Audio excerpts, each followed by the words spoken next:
রাধে কৃষ্ণ বন্ধুরা, কেমন আছেন আপনারা? আশা করি সবাই ভালো আছেন। আজকে আবার একটা নতুন ভিডিও নিয়ে হাজির হয়ে গেছি। ভিডিওটি শেষ অবধি দেখার অনুরোধ রইল।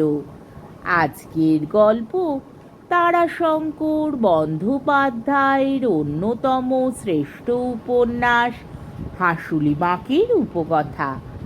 আজকে উপন্যাসের ৯৬ পর্ব। বনোয়ারি মাঠের ঘোলা জলে হাত মুখ ধুয়ে আলের ওপর বসল।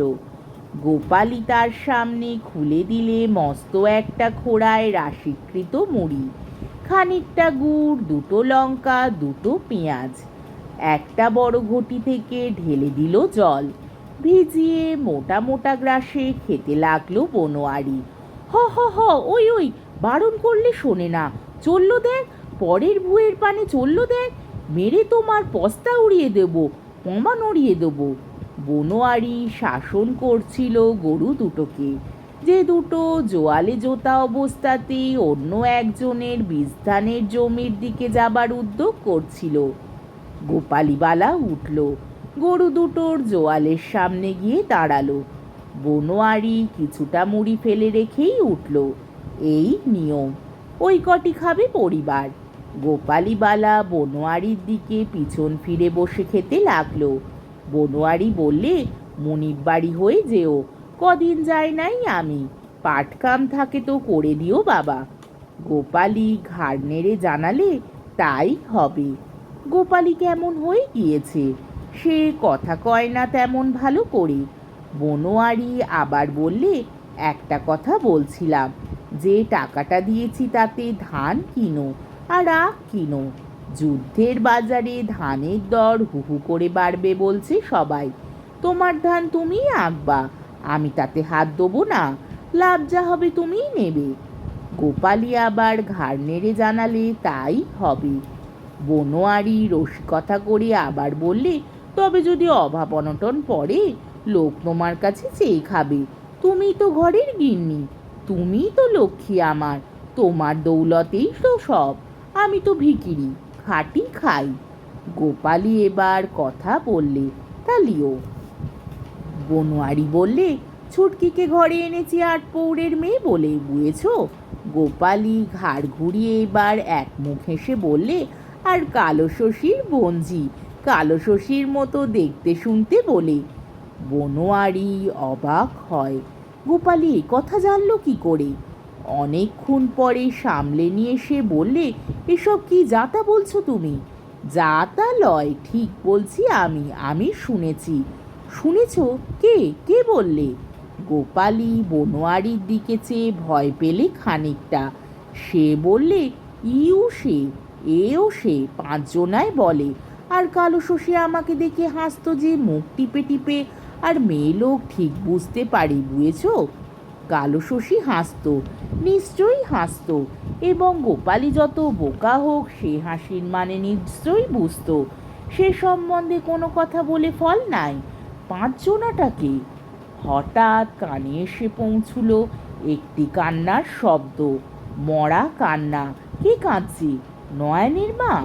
চাষের সময় কাহার দিয়ে জোয়ান ছেলেরা চাষে খাটে, এ সময় জোয়ান ছেলের জন্য মনে পড়ার কথা বটে, নিত্যই মনে পড়বে। কিন্তু কিন্তু কান্নাটা তো তেমন পুরনো কান্না নয়, তেমন সুর করে গানের মতো বিনিয়ে বিনিয়ে তো কাঁদছে না। ওরে আমার সোনা মানিক বাপধন, হে কোথা গেলি রে? তোর জল ভরা বই পড়ে বাবা, তুই কোথা গেলি রে? সেসব কথার তো কিছুই শোনা যাচ্ছে না।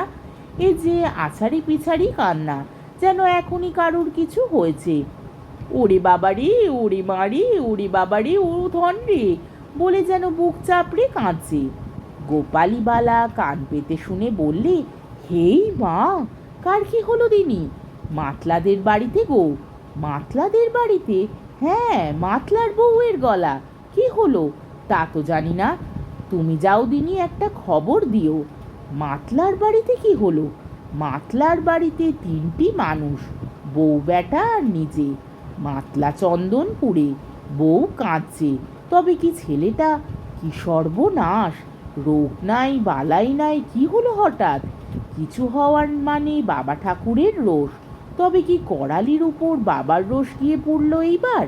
মাতলা করালির সঙ্গে চন্দনপুরের কারখানায় গিয়েছে কলির পাপ পুরিতে।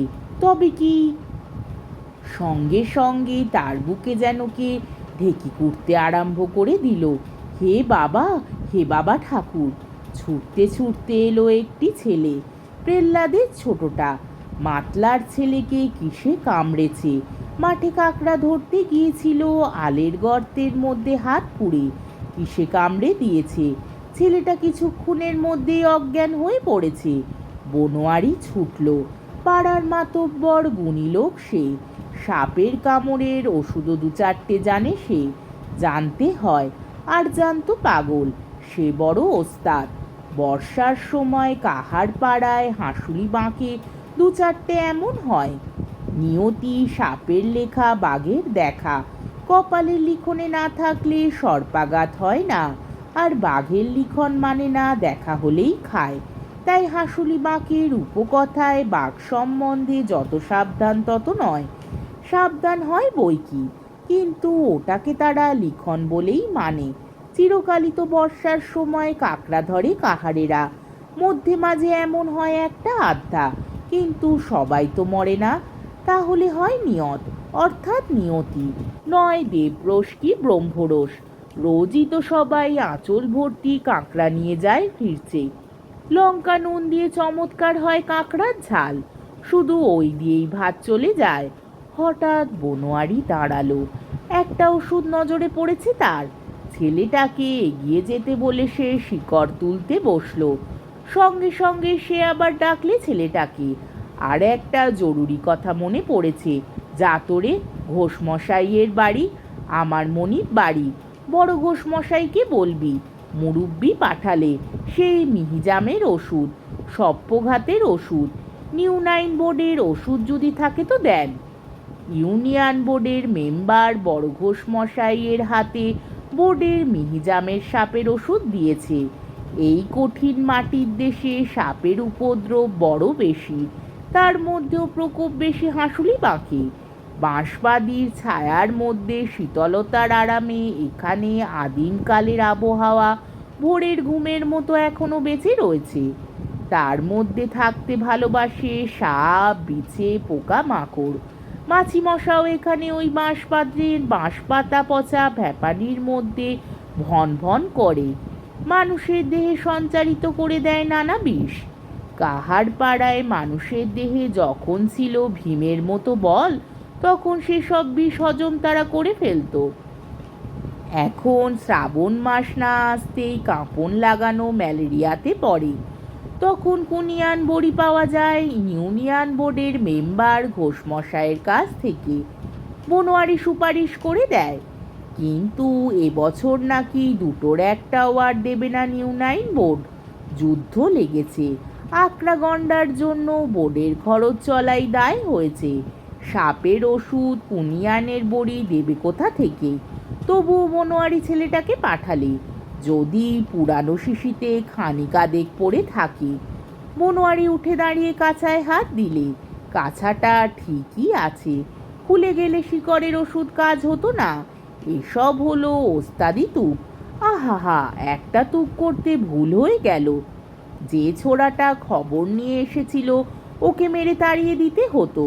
যে খবর দিতে আসে সে যদি ছুটে পালায়, তবে রোগীর বিষও ঘরে নাবতে আরম্ভ করে। এ বড়ই ভুল হয়ে গিয়েছে। কিন্তু কি সাপ! বাবা ঠাকুরের রোষ হলে নিশ্চয় সেই বাহনের দাঁতের দংশন হবেই যে। পানার ছেলেকে দিয়ে আরম্ভ হয়েছে এবার। না, মঙ্গল নাই, মঙ্গল নাই, মঙ্গল নাই। আজকের পর্বটি এইখানেই শেষ হলো।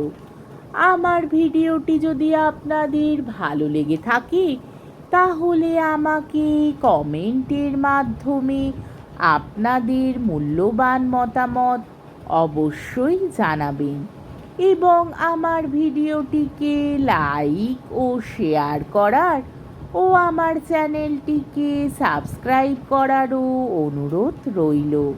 তাহলে আজকের ভিডিওটা এই অবধি। পরের দিন আবার এই উপন্যাসেরই ৯৭ পর্ব নিয়ে হাজির হয়ে যাব। ততক্ষণ পর্যন্ত আপনারা সবাই ভালো থাকবেন, সুস্থ থাকবেন, সাবধানে থাকবেন এবং আমার ভিডিওটি দেখতে থাকবেন। তাহলে আজকে আসি। রাধে কৃষ্ণ।